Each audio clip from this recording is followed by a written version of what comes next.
नमस्कार साथियों, स्वागत है आपका सनराइज संस्थान द्वारा शुरू किए गए इस ऑनलाइन प्लेटफॉर्म पर।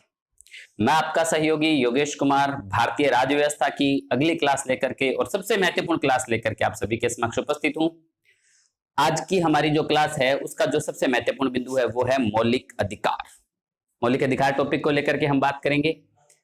सभी भर्ती परीक्षाओं के लिए बहुत ही महत्वपूर्ण, खास तौर से रीट के जो विद्यार्थी हैं उनके लिए सबसे ज्यादा महत्वपूर्ण 100% प्रश्न आएगा मौलिक अधिकार टॉपिक में से साथियों, और पूरा डिटेल के साथ, पूरा ब्रीफ के साथ पढ़ेंगे। अगर आप आरएएस आईएएस के लिए भी तैयारी कर रहे हैं तो भी आप इस टॉपिक को यहां से पढ़ सकते हैं। मैं गारंटी देता हूं आपको बहुत अच्छे तरीके से समझ में आएगा और मौलिक अधिकार पढ़ने के बाद आप 80% वकील बन जाएंगे, 80% वकील तैयार हो जाएंगे आप। ठीक है, शुरुआत करते हैं मौलिक अधिकार की। ध्यान दें, भारतीय संविधान हमारी कक्षा चल रही है भारतीय संविधान की, और भारतीय संविधान में हम बात कर रहे हैं मौलिक अधिकार। मौलिक अधिकार कह दीजिए, मूल अधिकार कह दीजिए, FR fundamental rights, FR means fundamental rights कह दीजिए, एक ही बात है। हम बात करते हैं भारतीय संविधान में मौलिक अधिकार कहां दिए गए हैं। मौलिक अधिकार संविधान के भाग 3 में दिए गए। कहां दिए गए हैं? भाग 3 में दिए गए हैं, और इनका उल्लेख जो है भाग 3 में जो है अनुच्छेद 12 से लेकर के 35 तक का उल्लेख है। अनुच्छेद 12 से 35 किस में उल्लेख है? संविधान के भाग 3 में। मैंने आपको बताया था संविधान के 22 भाग हैं, 22 भागों में 395 अनुच्छेद हैं जो अलग अलग तरीके से दिए गए हैं। ठीक है, भाग 3 अनुच्छेद 12 से 35 के बीच में मौलिक अधिकारों के संबंध में उल्लेख है। मूल रूप से जो मौलिक अधिकार है वो 14 से 32 के बीच में ही है। कहां पे? 14 से 32 के बीच में। ये क्या मतलब हुआ? इसका मतलब 12 और 13 में मौलिक अधिकार नहीं है। बिल्कुल सही बात है, 12 और 13 के बीच में मौलिक अधिकार नहीं है। फिर क्या दिया गया? मौलिक अधिकारों के संबंध में अलग उल्लेख है, कुछ अलग बातें लिखी गई हैं। उसी प्रकार से अनुच्छेद 33, 34 और 35 में भी मौलिक अधिकार नहीं है। मौलिक अधिकारों के संबंध में व्याख्या है कुछ विशेष संदर्भ में। ठीक है, उसके बाद बात करते हैं मौलिक अधिकार जो टॉपिक है वो हम 6 भागों में बांट करके पढ़ेंगे। कितने भागों में बांट के पढ़ेंगे? 6 भागों में बांट करके पढ़ेंगे। सबसे पहले बात करते हैं सामान्य तथ्य। मौलिक अधिकारों के सामान्य तथ्य क्या है, जो परीक्षा उपयोगी महत्वपूर्ण बातें हैं, सामान्य प्रकार की परीक्षाओं में यहां से प्रश्न बन जाता है। उसके बाद मौलिक अधिकारों का इतिहास, विश्व में मौलिक अधिकार कैसे आए, कैसे ये विचारधारा आई कि मौलिक अधिकार होने चाहिए, किस देश ने सबसे पहले इसकी शुरुआत की, उसके बाद आगे कहां से आए। उसके बाद मौलिक अधिकारों की विशेषताएं, मौलिक अधिकारों की विशेषताएं क्या है, क्योंकि देखो मौलिक कई बार प्रश्न आ जाता है सत्य असत्य कथन पर। जिस प्रकार से मैंने आपसे प्रश्न पूछा, निम्नलिखित में से असत्य कथन है, 2 ही कथन बोलता हूं, आप उसमें से सत्य असत्य बता दीजिए मेरे को। जैसे कि प्रश्न है मौलिक अधिकारों का अधित्यजन नहीं किया जा सकता, क्या ये सत्य है? अब बहुत से विद्यार्थी ऐसे होंगे कि अधित्यजन मतलब क्या हुआ अधित्यजन का, तो हम ये समझेंगे यहाँ पे कि अधित्यजन का क्या तात्पर्य हुआ। मौलिक अधिकारों का अधित्यजन नहीं किया जा सकता। दूसरा कथन है मौलिक अधिकार जो हैं वो छोड़ने योग्य नहीं है, या फिर इस प्रकार से हम ये कह सकते हैं मौलिक अधिकारों का अधित्यजन नहीं किया जा सकता। अथवा दूसरा प्रश्न है कि मौलिक अधिकारों को निर्बंधित नहीं किया जा सकता। अब किया जा सकता है या नहीं किया जा सकता, इस पे हम चर्चा करेंगे। ये हम मौलिक अधिकारों की विशेषताओं के अंदर महत्वपूर्ण बातें जो देखेंगे। उसके बाद चौथा है अनुच्छेद 12 व 13। अनुच्छेद और 12 और 13 को हम अलग तरीके से पढ़ेंगे, व्याख्या से सहित पढ़ेंगे। अनुच्छेद 12 जो इसमें राज्य शब्द की परिभाषा दी गई, अनुच्छेद 13 जिसमें न्यायिक पुनरावलोकन का दर्शन होता है।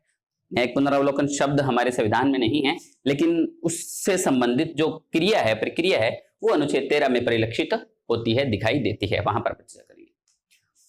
5वें पॉइंट में देखेंगे 6 मौलिक अधिकार कौन कौन से हैं। समानता का अधिकार, स्वतंत्रता का अधिकार, शोषण के विरुद्ध अधिकार, धार्मिक स्वतंत्रता का अधिकार, संवैधानिक उपचारों का अधिकार। इस प्रकार से ये जो 6 मौलिक अधिकार, 5 बोले, ठीक है, शिक्षा व संस्कृति का अधिकार, ये जो हो जाएंगे 6 मौलिक अधिकार जो हैं उनका उल्लेख डिटेल से देखेंगे। जो 6 मौलिक अधिकार है, मैं आपको बता दूं कि जो 6 मौलिक अधिकार है ये अनुच्छेद 14 से लेकर के 32 के बीच में उल्लेखित है।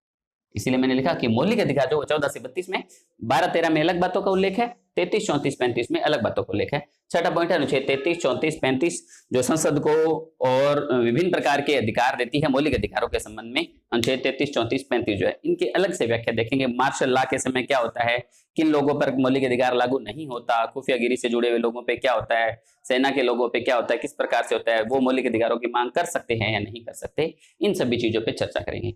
तो मैं आपको बता दूं, हम क्रमबद्ध तरीके से पढ़ रहे हैं मौलिक अधिकार, और क्रमबद्ध तरीके से यदि हमने पढ़ना है तो ये 6 जो पार्ट हैं इनको एक एक करके हम पढ़ेंगे। सबसे पहले सामान्य तथ्य, मौलिक अधिकारों का इतिहास, मौलिक अधिकारों की विशेषताएं, अनुच्छेद 12 और 13 क्या कहता है, 6 मौलिक अधिकार कौन कौन से हैं, उसके पश्चात अनुच्छेद 33, 34, 35 क्या कहता है। ठीक है, शुरुआत करते हैं सबसे पहले पॉइंट की, इसको उतार लीजिए। सबसे पहला पॉइंट सामान्य तथ्य पर चर्चा करते हैं।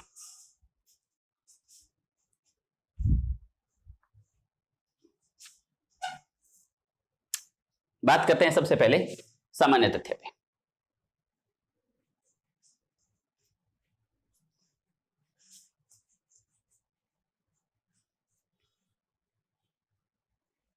बहुत ही इंटरेस्टिंग टॉपिक है। अगर आप तैयारी नहीं भी कर रहे हैं ना, तो भी आपको मौलिक अधिकारों का ज्ञान तो होना चाहिए। कम से कम हम भारत के नागरिक हैं और भारत के नागरिक होने के नाते हमारे जो हमें अधिकार मिल रहे हैं उनका ज्ञान हमें बहुत अच्छे तरीके से होना आवश्यक है। सबसे पहला पॉइंट हम चर्चा करते हैं सामान्य तथ्य। यहां कुछ रट्टे मारने वाली बातें हैं। सामान्य तथ्य, सामान्य तथ्य में पहली लाइन देखिए आप। पहले पॉइंट पे अगर अपने चर्चा करें सामान्य तथ्य के अंदर, तो मूल संविधान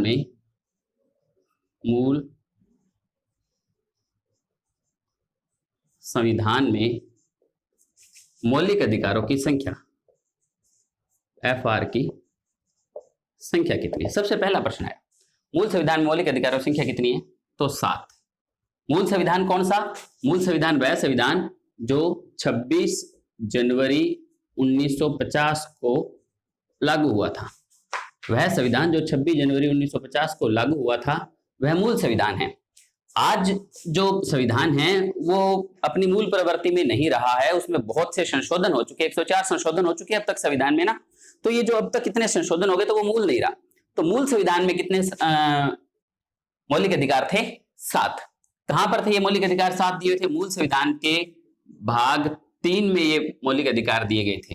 भाग 3 के अनुच्छेद 12 से लेकर के 35 के मध्य इनके बारे में उल्लेख किया गया था। ठीक है, तब तो ये थे 7 मौलिक अधिकार। लेकिन वर्तमान की बात करें, अभी वर्तमान में मौलिक अधिकारों FR की संख्या, वर्तमान में इनकी संख्या कितनी है अगर ये पूछा जाए तो अब उत्तर आ जाएगा 6। यानी कि एक मौलिक अधिकार क्या हो गया हमारा? कम हो गया। इसका क्या कारण है? कैसे कम हो गया?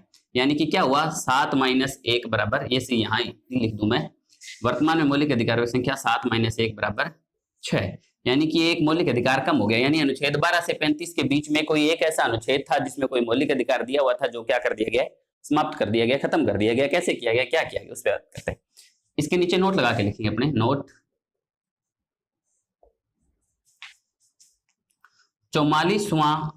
44वें संविधान संशोधन, कॉन्स्टिट्यूशनल अमेंडमेंट। मैं आपकी बार हमेशा CA लिखा करूंगा, ये ध्यान रख लेना। 44 कॉन्स्टिट्यूशनल अमेंडमेंट 1978, 1978। 44वें संविधान संशोधन 1978 के द्वारा क्या किया गया? 78 के द्वारा अनुच्छेद 31 में उल्लेखित, अनुच्छेद 31 बताया ना मैंने, 12 से 35 के बीच में, तो अनुच्छेद 31 में उल्लेखित, अनुच्छेद 31 में उल्लेखित संपत्ति का मौलिक अधिकार। कौन सा मौलिक अधिकार?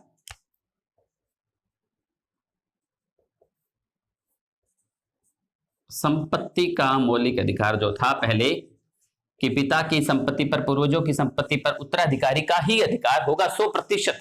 वो किसी को दे नहीं सकेगा, आगे अन्य जगह पर स्थानांतरित नहीं कर सकेगा, ऐसा था। यानी कि आपके पिता की जमीन है, वो 100% उससे आपको ही देनी पड़ेगी, वो किसी और के नाम नहीं कर सकता था। ये संपत्ति का अधिकार था, वो आपको ही मिलेगी, पूर्वजों की संपत्ति। हाँ, बेच देता वो अलग बात थी, लेकिन मरने से पहले किसी और के नाम वसीयत नहीं कर सकता था, उसे अपने उत्तराधिकारी के नाम ही वसीयत करनी पड़ती थी। लेकिन 44 और तब तो ये था, यानी कि पिता की संपत्ति पर अधिकार हो गया ऑटोमेटिक पुत्र का। लेकिन अब क्या है, वर्तमान में ये कह सकते हैं कि 44वें संविधान संशोधन 1978 के द्वारा जब संपत्ति का मौलिक अधिकार समाप्त कर दिया गया, संपत्ति का मौलिक अधिकार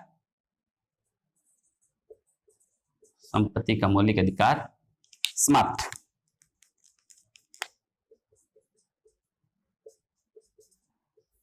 कर दिया गया।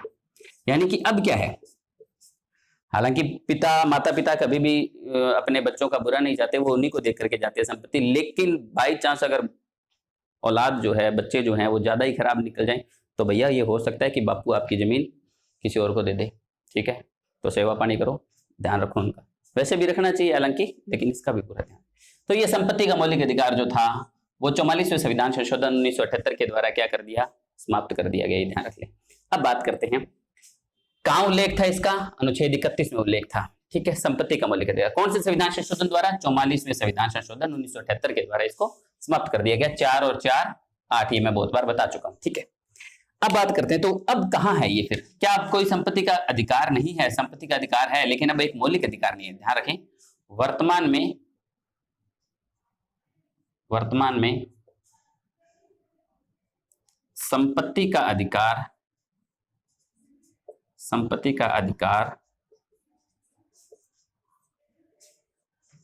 एक कानूनी अधिकार है। आप ये कह सकते हो कि मेरे दादा की परदादा की जमीन थी जो उसे मुझे देनी चाहिए, इन्हें मुझे देनी चाहिए, या इस प्रकार का कोई कानूनी लड़ाई हो सकती है जो भी ज्यादा कामयाब नहीं रहती है। वर्तमान में संपत्ति का अधिकार एक कानूनी अधिकार है, और इसका उल्लेख, इस कानूनी अधिकार है जिसका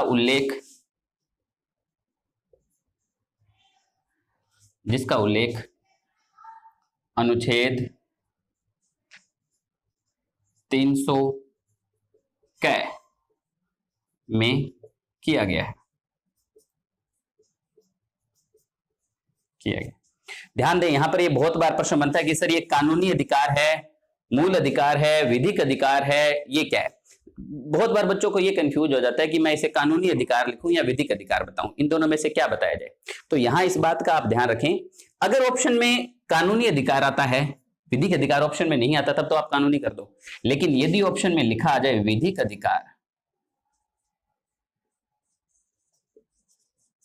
तो किसी विधि द्वारा दिया गया अधिकार है, तो विधिक अधिकार ज्यादा सही उत्तर रहेगा इसके अंदर। ये ध्यान रख लें, एग्जाम में प्रश्न आया हुआ है, विधिक अधिकार जो है इसका उत्तर ज्यादा सही रहेगा, ये ध्यान रखें। ठीक है, तो मौलिक अधिकार तो अब संपत्ति का अधिकार जो है मौलिक अधिकार तो रहा ही नहीं है, ये तो आपको कंफर्म है। नेक्स्ट चर्चा करते हैं अगला पॉइंट, FR संयुक्त राज्य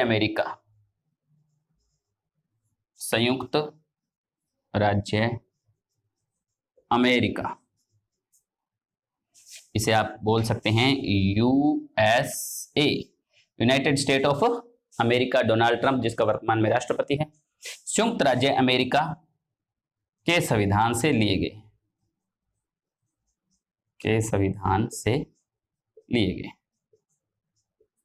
हालांकि ये ऐसा नहीं कह सकते कि हमने मौलिक अधिकार ही, सारे मौलिक अधिकार वहां से लिए, यानी कि FR का विचार कह सकते हो। FR का विचार, मौलिक अधिकारों का विचार जो है वो हम कहां से लेके आए हैं? संयुक्त राज्य अमेरिका के संविधान से लेके आए हैं, क्योंकि विश्व में सबसे पहले संयुक्त राज्य अमेरिका के संविधान में ही मौलिक अधिकारों को शामिल किया गया था। मौलिक अधिकारों को संयुक्त राज्य अमेरिका के संविधान में शामिल किया गया, वहां से हमने उनकी नकल कर ली, ये कह सकते हैं, और हमने हमारे संविधान में भी मौलिक अधिकार रखे हैं।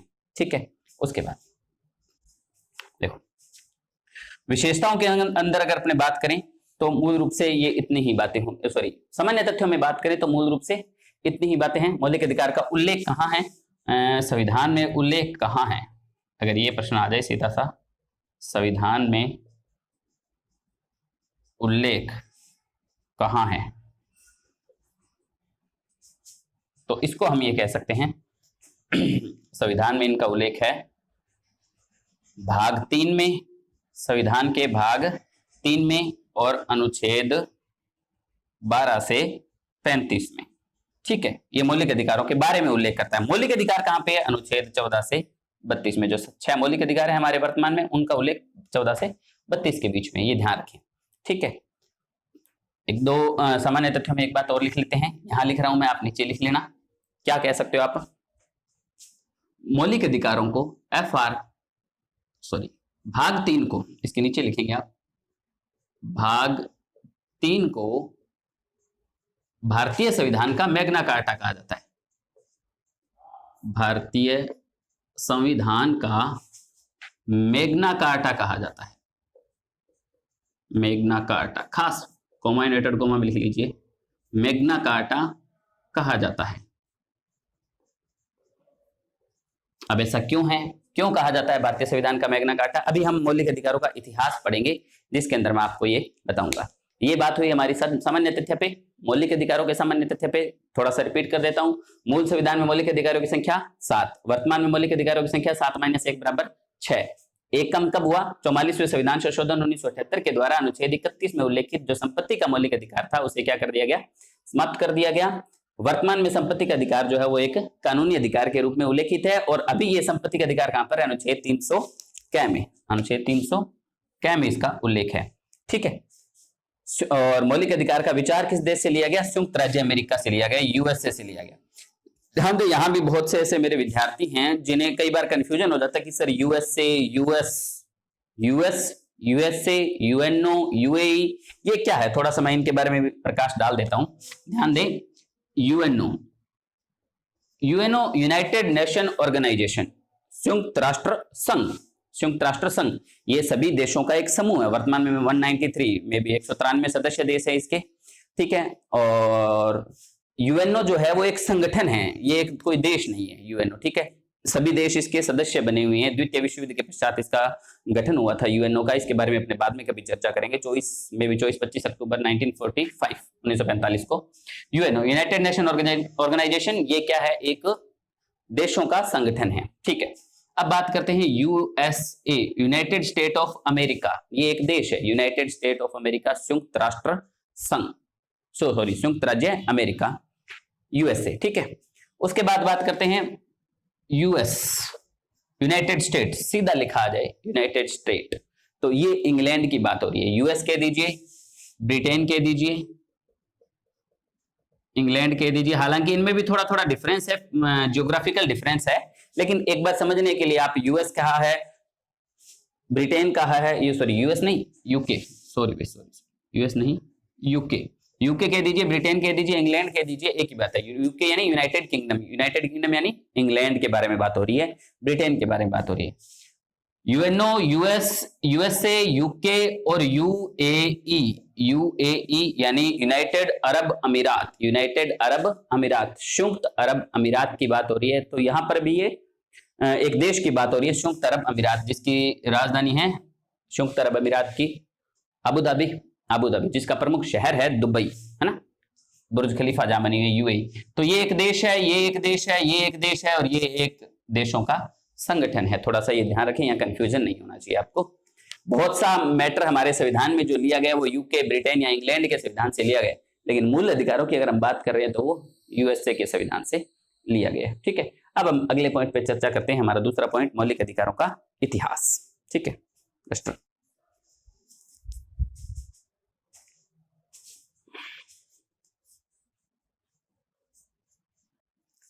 कुछ बच्चों ने कमेंट किया था कि सर बोर्ड पे लिखने का टाइम नहीं मिल पाता, यानी कि आप आगे आ जाते हैं या इस प्रकार से जो भी बातें थी। तो मैं आपको बता दूं कि मैं बोर्ड पे पूरा, जब बोर्ड भर जाए, मेरा पूरा बोर्ड मैंने कंप्लीट कर दिया, लिख दिया इस पे, उसके बाद मैं लगभग 4-5 सेकंड के लिए दूर होता हूं। उस समय आप वीडियो को रोक लीजिए, और वीडियो रोक करके आप मैटर उतार लीजिए, उसके बाद आगे चलिए। पहले मैटर उतारिए आप, उसके बाद आगे चलेंगे, तभी आपको फायदा होगा, ये ध्यान रखिए। हम दूसरे टॉपिक पे चर्चा करते हैं, मौलिक अधिकारों का इतिहास।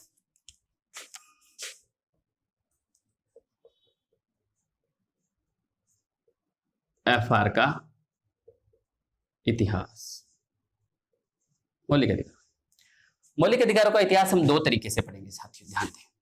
सबसे पहले हम देख लेते हैं विश्व में इतिहास, और फिर हम देखेंगे भारत में, विश्व में क्या कुछ रहा मौलिक अधिकारों के संबंध में, फिर हम देखेंगे कि भारत में कब से बात हुई थी मौलिक अधिकारों के संबंध में। विश्व में और भारत में दोनों जगह देखते हैं। सबसे पहले चर्चा करते हैं विश्व में, क्या हुआ विश्व में, कहां से शुरुआत हुई।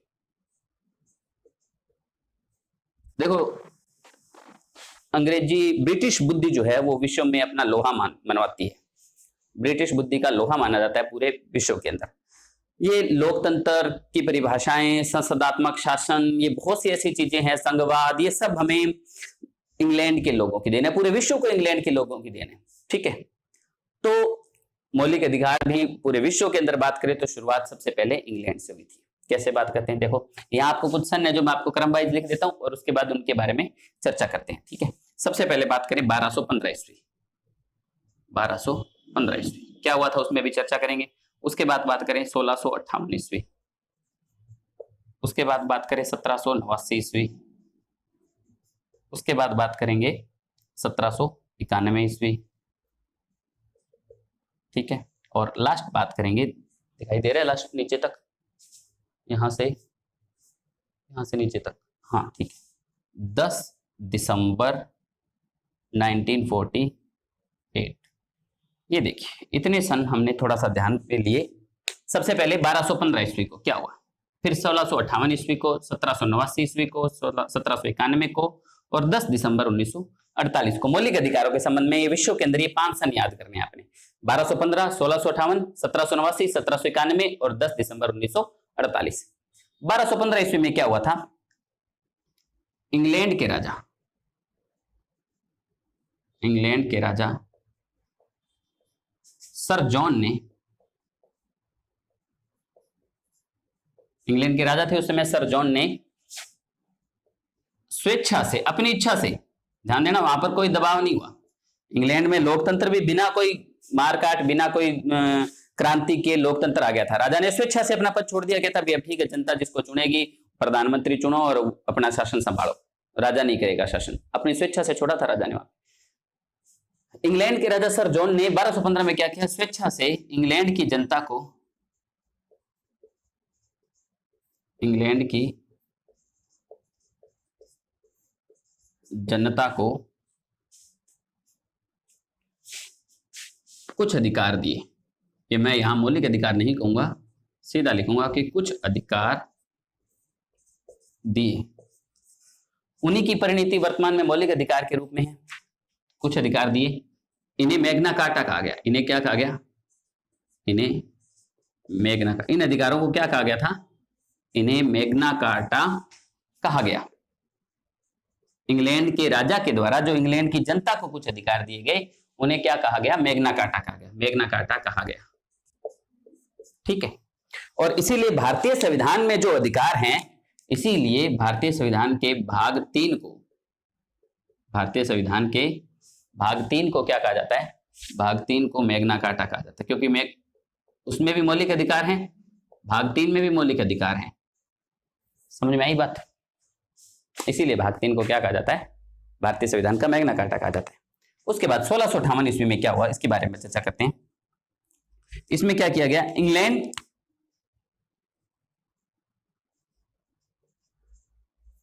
की संसद द्वारा,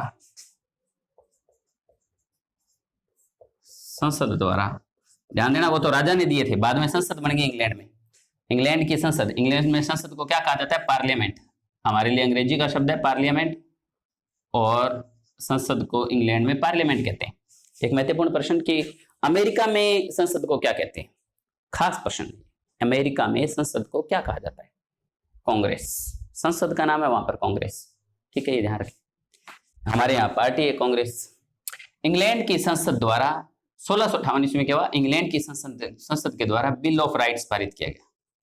बिल ऑफ राइट्स, मौलिक अधिकारों के संबंध में बिल ऑफ राइट पारित किया गया।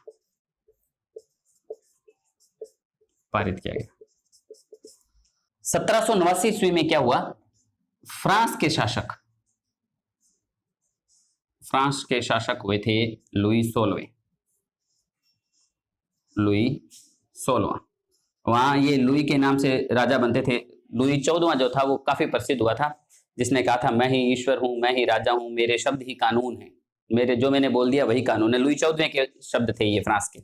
और ये लुई 16वां जो हुआ था, ये पहले उदार बनना था और इसकी उदारता इसको लेकर के बैठ गई एक बार।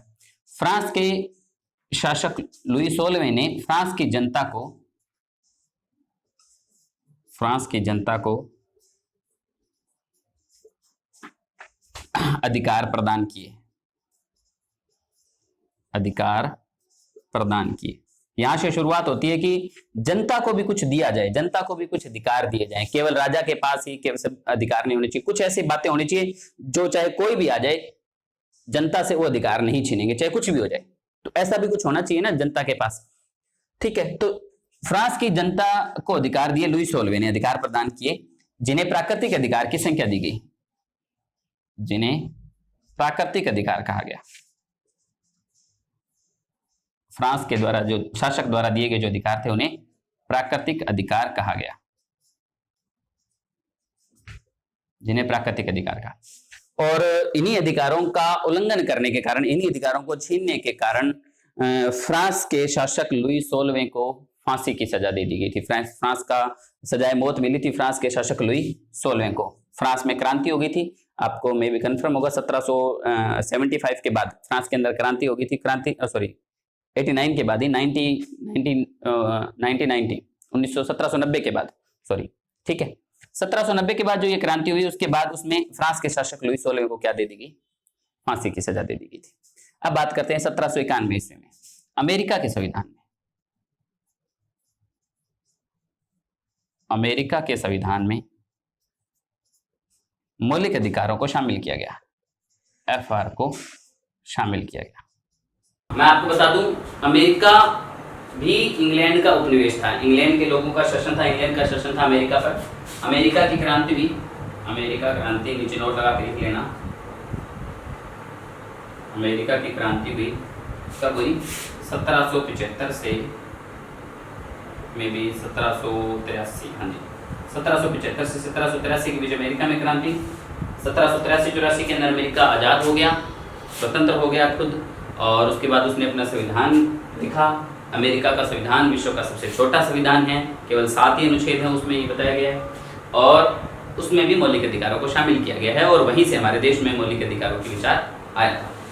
10 दिसंबर 1948 लास्ट तारीख क्या हुआ, 10 दिसंबर 1948 को यूएनओ के द्वारा, यूएनओ संयुक्त राष्ट्र संघ, यूनाइटेड नेशन ऑर्गेनाइजेशन, अंतर्राष्ट्रीय संगठन है, बताया मैंने आपको, यूएनओ के द्वारा 10 दिसंबर को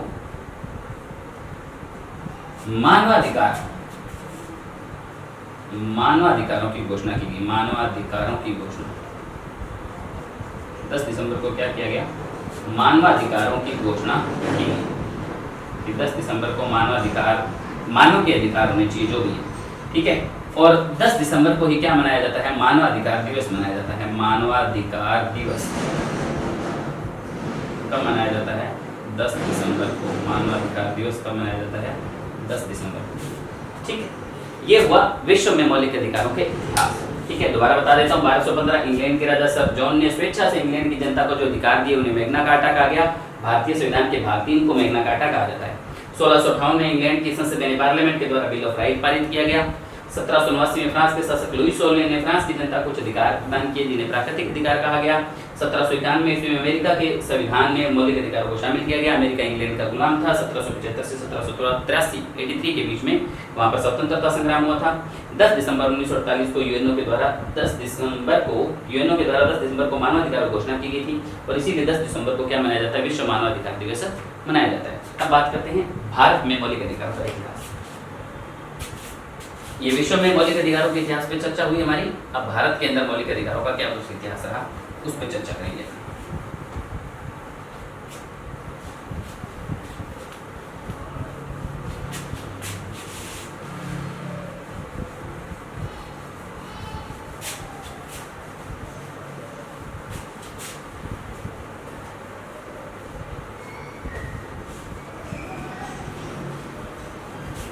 अगर आपने नहीं उतारा है इस मैटर को, तो मैंने कहा था कि मैं 2 सेकंड के लिए 3 सेकंड के लिए सामने से दूर होता हूँ, उस समय वीडियो को पुश करके आप मैटर उतार लीजिए और फिर अपने आगे चलते हैं।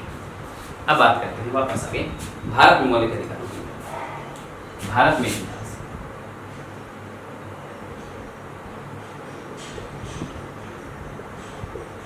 भारत में इतिहास की बात करें तो यहाँ भी कुछ सन है इंपॉर्टेंट जो आपको याद कर लेने हैं, उसके बाद हम उन पर चर्चा करेंगे। सबसे पहले बात करेंगे 1895 ईस्वी में क्या हुआ था, उस पर चर्चा करेंगे। फिर बात करेंगे 1925 ईस्वी में, फिर बात करेंगे 1928 ईस्वी में, उसके बाद बात करेंगे 1942 ईस्वी में। हालांकि 42 का छोड़ो, 42 में कुछ नहीं हुआ, क्रिप्स मिशन आया था, उसमें कोई खास बात नहीं थी। 1946 ईस्वी में, उसके बाद बात करेंगे संविधान सभा के अंदर जो बात हुई थी उसके संबंध में बात करेंगे। संविधान सभा संविधान सभा में क्या हुआ उस पर चर्चा करेंगे। तो ये कुछ महत्वपूर्ण बातें हैं। 1895 ईस्वी भारत में मौलिक अधिकार के इतिहास की बात कर रहे हैं मौलिक अधिकार के। तो सबसे पहले 1895 ईस्वी की चर्चा करते हैं। क्या हुआ था, सर्वप्रथम बाल गंगाधर तिलक ने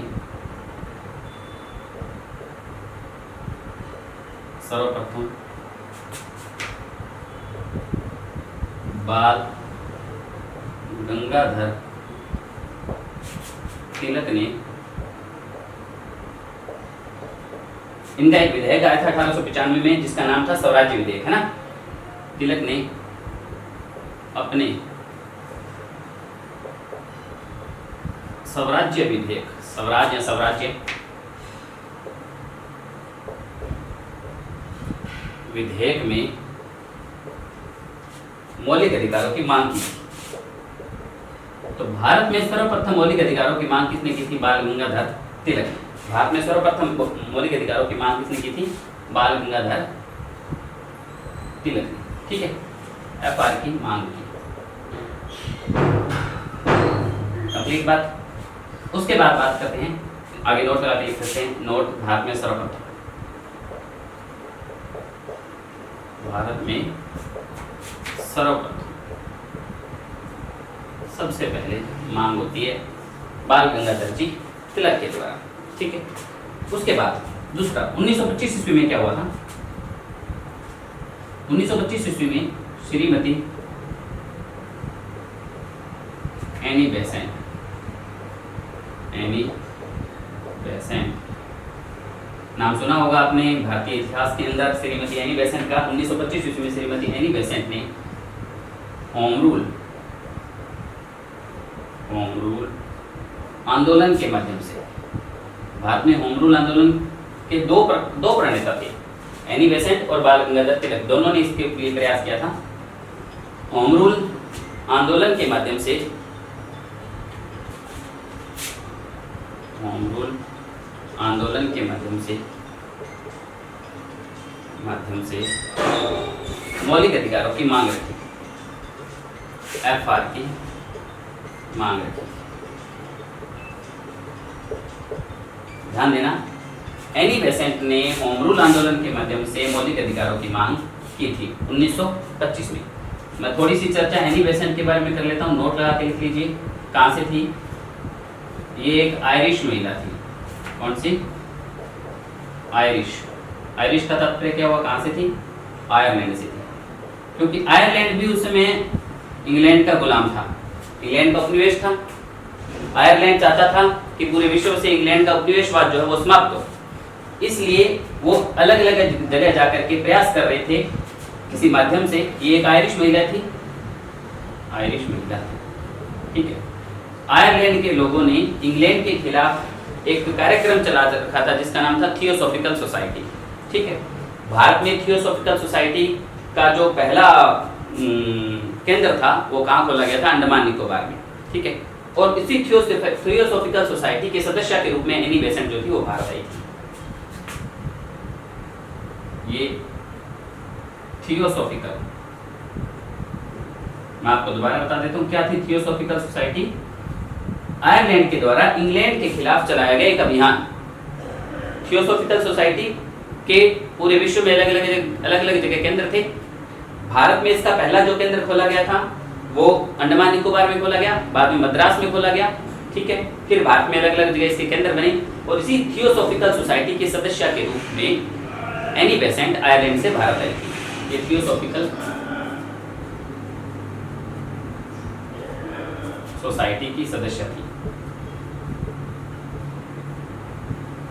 ठीक है। एनी बेसेंट के बारे में एक दो बातें और हैं महत्वपूर्ण जो लिख लेनी चाहिए हमें। क्या? प्रथम महिला थी, प्रथम महिला जिन्होंने कांग्रेस के वार्षिक अधिवेशन की अध्यक्षता की थी। कांग्रेस के वार्षिक अधिवेशन की अध्यक्षता की।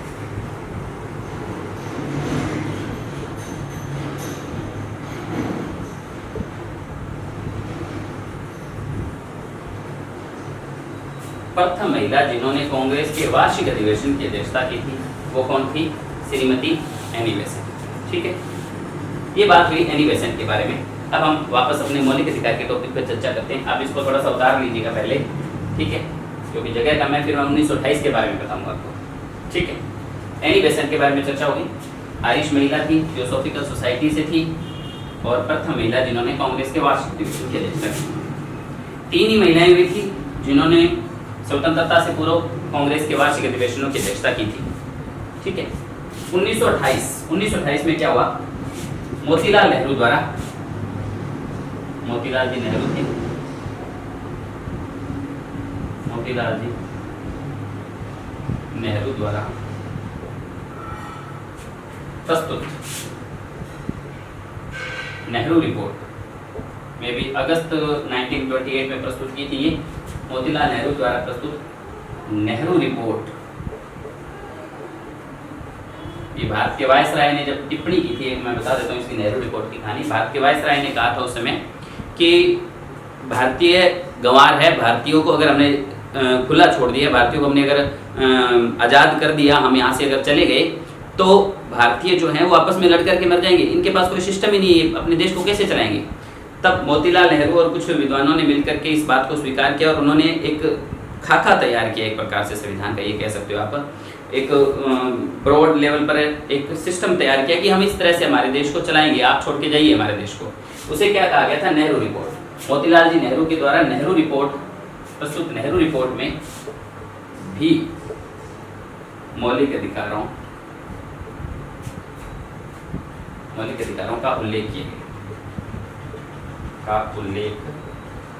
गया, यानी नेहरू रिपोर्ट में भी मौलिक अधिकार थे।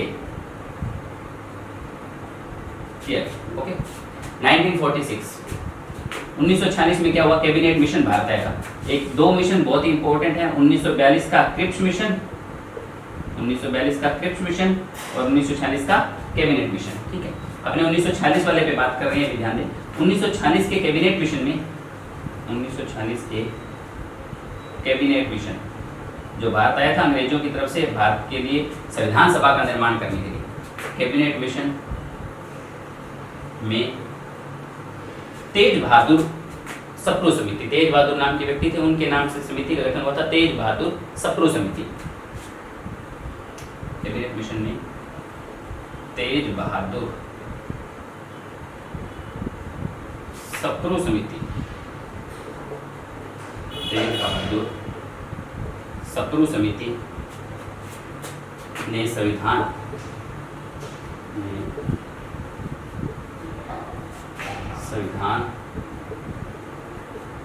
सभा के समक्ष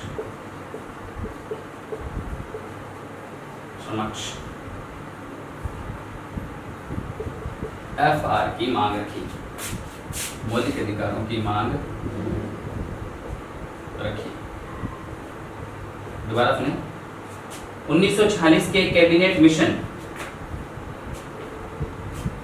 यहाँ मूल रूप से ये लाइन आनी थी कि 1946 में जो कैबिनेट मिशन आया उसकी तर्ज, कैबिनेट मिशन की तर्ज पर जो संविधान सभा बनी थी, उस संविधान सभा के समक्ष तेज बहादुर सप्रू समिति ने क्या रखी थी? कैबिनेट मिशन मौलिक अधिकारों की मांग रखी थी, FR की मांग रखी थी। ठीक है, अब बात करते हैं संविधान सभा में क्या हुआ।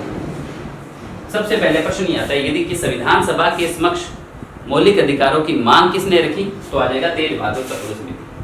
फिर संविधान सभा ने क्या किया? उस मांग को देखते हुए दो समितियां बनाई मौलिक अधिकारों के लिए, एक मौलिक अधिकार समिति और एक मौलिक अधिकार उप समिति। ठीक है, ये ध्यान रखें। संविधान सभा में FR को लेकर मौलिक अधिकारों के संबंध में, FR के संबंध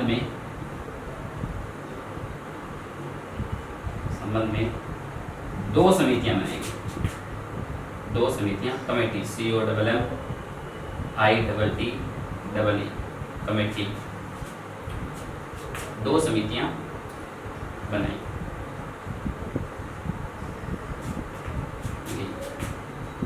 कौन कौन सी दो समितियां बनाएगी? ध्यान दें, एक मौलिक अधिकार समिति,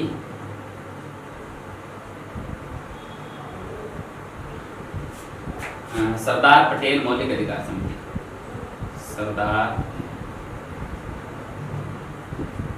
वल्लभ भाई पटेल यानी अध्यक्ष थे, जो अध्यक्ष होता है उसका नाम आगे आ जाता है, सरदार वल्लभ भाई पटेल मौलिक अधिकार समिति। यानी मौलिक अधिकार समिति के अध्यक्ष कौन थे? सरदार वल्लभ भाई पटेल। और JB कृपलानी मौलिक अधिकार उप समिति, एक समिति थी और एक उप समिति थी।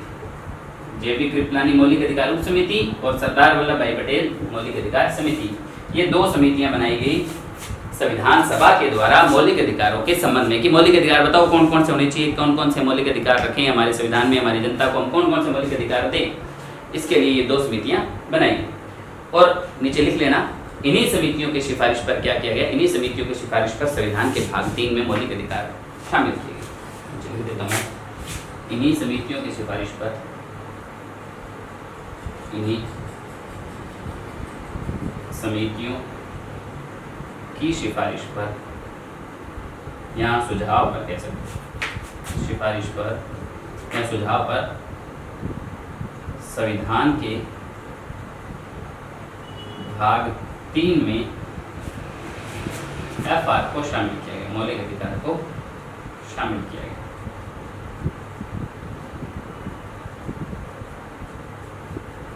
ये हुआ मौलिक अधिकारों का इतिहास भारत के अंदर। ठीक है, 2 पॉइंट हो गए हमारे, मौलिक अधिकारों का सामान्य परिचय और मौलिक अधिकारों का इतिहास। अब हम आगे चर्चा करेंगे तीसरे पॉइंट पर, जो था कि मौलिक अधिकारों में मौलिक अधिकारों की विशेषताएं। बहुत ही महत्वपूर्ण है मौलिक अधिकारों की विशेषताएं, पढ़ते हैं अपने आगे, पहले से उतार लीजिए।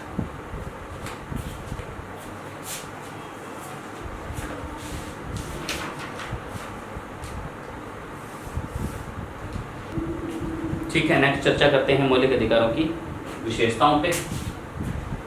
दूसरा पॉइंट हमारा कंप्लीट हो गया, मौलिक अधिकारों का इतिहास।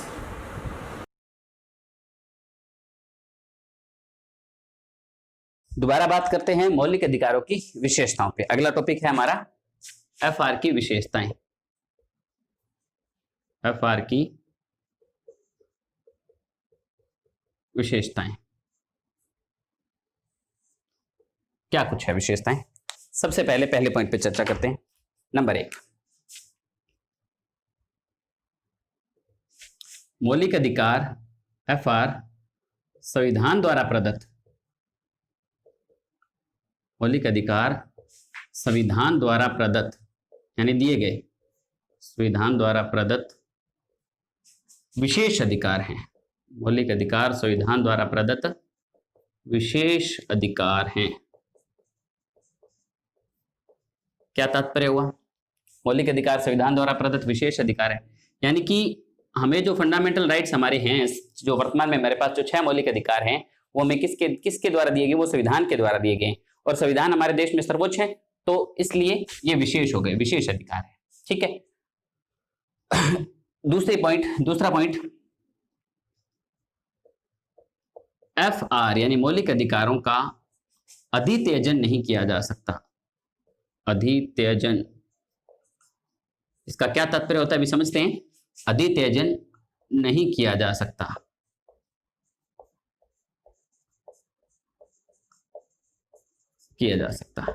इसका मतलब ये हुआ कि मौलिक अधिकारों को छोड़ा नहीं जा सकता। किसी भी सूरत में हम ये नहीं कह सकते, अधित्यजन का मतलब होता है छोड़ना, यहां भी मैं नहीं लूंगा ऐसा कहना। ठीक है, इसका तात्पर्य ये हुआ कि हम किसी भी सूरत में मौलिक अधिकार को छोड़ नहीं सकते। हम ये नहीं कह सकते कि हम हमारे मौलिक अधिकार लेंगे नहीं। जैसे मौलिक अधिकारों में एक अधिकार है जीवन जीने का अधिकार, तो आप ये नहीं कह सकते भैया मैं तो मौलिक अधिकार नहीं लूंगा, मेरे को तो जीवन नहीं जीना, मैं तो मर रहा हूं। ठीक है, ऐसा नहीं किया जा सकता, ये अपराध हो जाएगा। मौलिक अधिकारों का अधित्यजन नहीं किया जा सकता किसी भी सूरत के अंदर, ये ध्यान रखिए। तो अधित्यजन का तात्पर्य ये रहेगा। ठीक है। तीसरा पॉइंट, मौलिक अधिकार FR अंत्यातिक नहीं है। अंत्यातिक, अंत्यातिक नहीं है। अब ये शब्द आ गया, अंत्यातिक नहीं है, इसका क्या तात्पर्य होगा? अंत्यातिक नहीं है अर्थात ये कह सकते हो आप, अर्थात FR पर, मौलिक अधिकार पर किन्हीं विशेष परिस्थितियों में, किन्हीं FR को ये लिखेंगे, अर्थात FR को किन्हीं विशेष परिस्थितियों में, किन्हीं विशेष परिस्थितियों में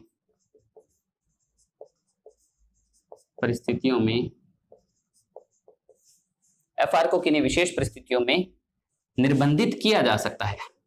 निर्बंधित किया जा सकता है। अभी मैं समझाता हूं इसका मतलब क्या होगा। यानी कि मौलिक अधिकारों को किन्हीं विशेष परिस्थितियों पर किसी किन्हीं विशेष परिस्थितियों में मौलिक अधिकारों पर रोक लगाई जा सकती है। ये नहीं कह सकते कि मौलिक अधिकार किसी सूरत में रोके ही नहीं जा सकेंगे। इसका मतलब ये होगा अंत्यातिक नहीं है। अंत्यातिक किसे कहते हैं? अंत्यातिक का अर्थ होता है जिसे रोका ना जा सके, रोका ना जा सके, एब्सोल्यूट, रोका ना जा सके, उसे तो अंत्यातिक कहेंगे। यहां ये कहा गया कि मौलिक अधिकार अंत्यातिक नहीं है। इसका मतलब मौलिक अधिकार ऐसे नहीं है जिन्हें किसी भी सूरत में रोका नहीं जा सकता, किसी भी सूरत में उन पर निर्बंध नहीं लगाया जा सकता, उन पर रोक नहीं लगाई जा सकती, ऐसा नहीं है। विशेष परिस्थितियों में मौलिक अधिकारों पर रोक लगाई जा सकती है। और इसका उदाहरण आपने देख ही रहे, अभी कोविड-19 के कारण आपातकाल की स्थिति बनी हुई है, बहुत से गवर्नमेंट कर्मचारियों की हमारी सैलरी कटी है, ठीक है, तो एक प्रकार से तो मौलिक अधिकारों का हनन ही हो गया, हमारी सैलरी काट ली इन्होंने, पर वो किया जा सकता है। ऐसा नहीं है कि आप किसी भी सूरत में उनको रोक नहीं सकते। क्यों? अंत्यातिक नहीं है। ये लिखा है ना, मौलिक अधिकार अंत्यातिक नहीं है, इसका मतलब विशेष परिस्थितियों में मौलिक अधिकारों पर रोक लगाई जा सकती है, ठीक है। अंत्यातिक उसे कहते हैं जिसको रोका ना जा सके, और ये अंत्यातिक नहीं है, इसका मतलब मौलिक अधिकारों को रोका जा सकता है। ये बात होगी यहाँ पे, ठीक है। उसके बाद FR राज्य के विरुद्ध प्राप्त होते हैं, विरुद्ध प्राप्त होते हैं, ठीक है। राज्य द्वारा इनका उल्लंघन करने पर, उल्लंघन करने पर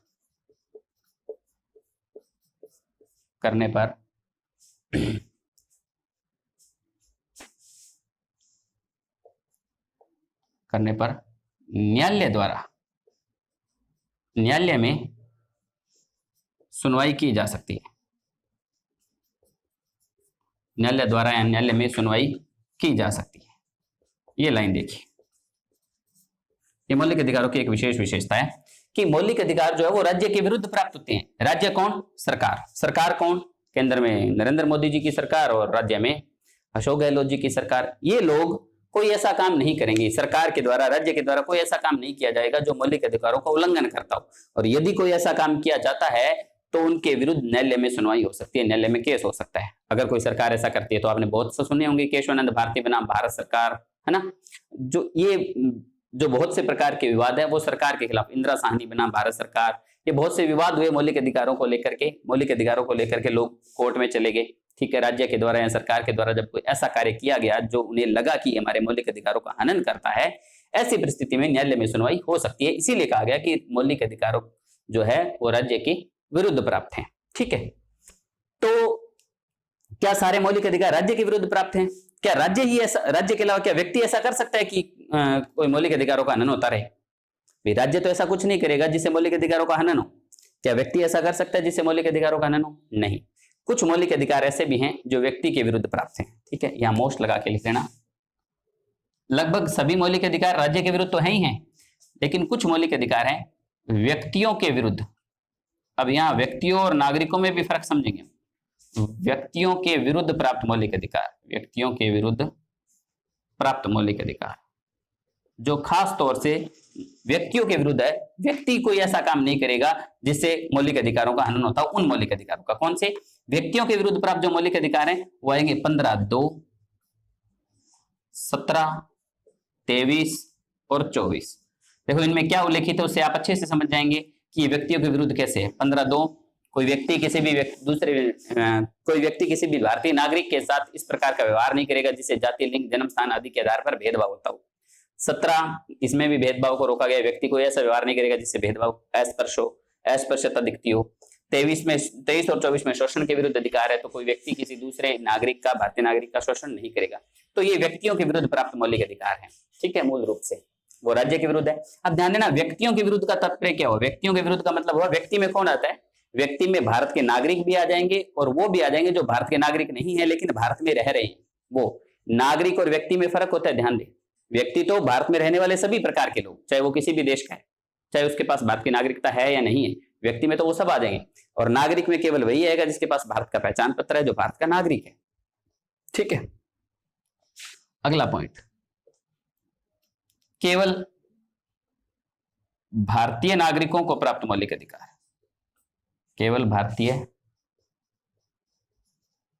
नागरिकों को प्राप्त मौलिक अधिकार। वो मौलिक अधिकार जो केवल और केवल भारतीय नागरिकों को ही प्राप्त है, यानी भारत में रहने वाले विदेशियों को नहीं प्राप्त है, वो कौन कौन से हैं? अनुच्छेद 15, 16, 19, 29 और 30। अनुच्छेद 15, 16, 19, 29, 30 में जो लिखा गया है, एक बार रट्टा मार लें, बाद में देखेंगे पता चल जाएगा। ये 15 में जो है वो अपने आप पता चल जाएगा कि वो नागरिकों को ही प्राप्त है, विदेशियों को हो नहीं सकता। अनुच्छेद 15, 16, 19, 29, 30 में जो मौलिक अधिकार दिए गए हैं वो केवल और केवल भारतीय नागरिकों को प्राप्त है, भारत में रहने वाले विदेशियों को नहीं प्राप्त है। ठीक है, ये पांचों पॉइंट हो गया। रट्टा मारने वाली सी बातें हैं। छठा पॉइंट, ध्यान दें, मौलिक अधिकारों की प्रकृति सकारात्मक और नकारात्मक दोनों प्रकार की होती है। मौलिक अधिकारों की प्रकृति सकारात्मक और नकारात्मक दोनों प्रकार की होती है। कुछ मौलिक अधिकार ऐसे होते हैं जो सकारात्मक प्रकृति के होते हैं, कुछ मौलिक अधिकार ऐसे होते हैं जो नकारात्मक प्रकृति के होते हैं।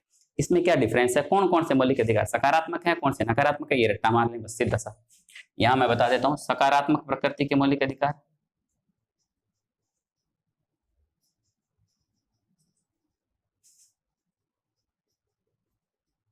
सकारात्मक प्रकृति के मौलिक अधिकार याद रख लें, अनुच्छेद 19, 25, 28, 19, 25, 28 ये सकारात्मक प्रकृति के मौलिक अधिकार। अनुच्छेद 19, 25 और 28 में जो मौलिक अधिकारों के उल्लेख है वो सकारात्मक प्रकृति का है। सातवां और अंतिम, नकारात्मक प्रकृति का। नकारात्मक प्रकृति के FR, अनुच्छेद 14, 15, 16, 21, 14, 15, 16 और 21, 14, 15, 16 और 21 में जो उल्लेखित मौलिक अधिकार हैं वो नकारात्मक प्रकृति के हैं। ठीक है, ये बात हुई हमारी भारतीय संविधान, भारतीय मौलिक अधिकारों की विशेषताओं के संबंध में। नेक्स्ट अब हम चर्चा करेंगे अगले दिन, कल की क्लास के अंदर हम चर्चा करेंगे मौलिक अधिकारों के बारे में, अनुच्छेद 12 और 13 क्या कहता है और उसके बाद आगे की क्या क्या रणनीति है। ठीक है साथियों, जय हिंद, जय भारत। कल फिर मुलाकात होगी।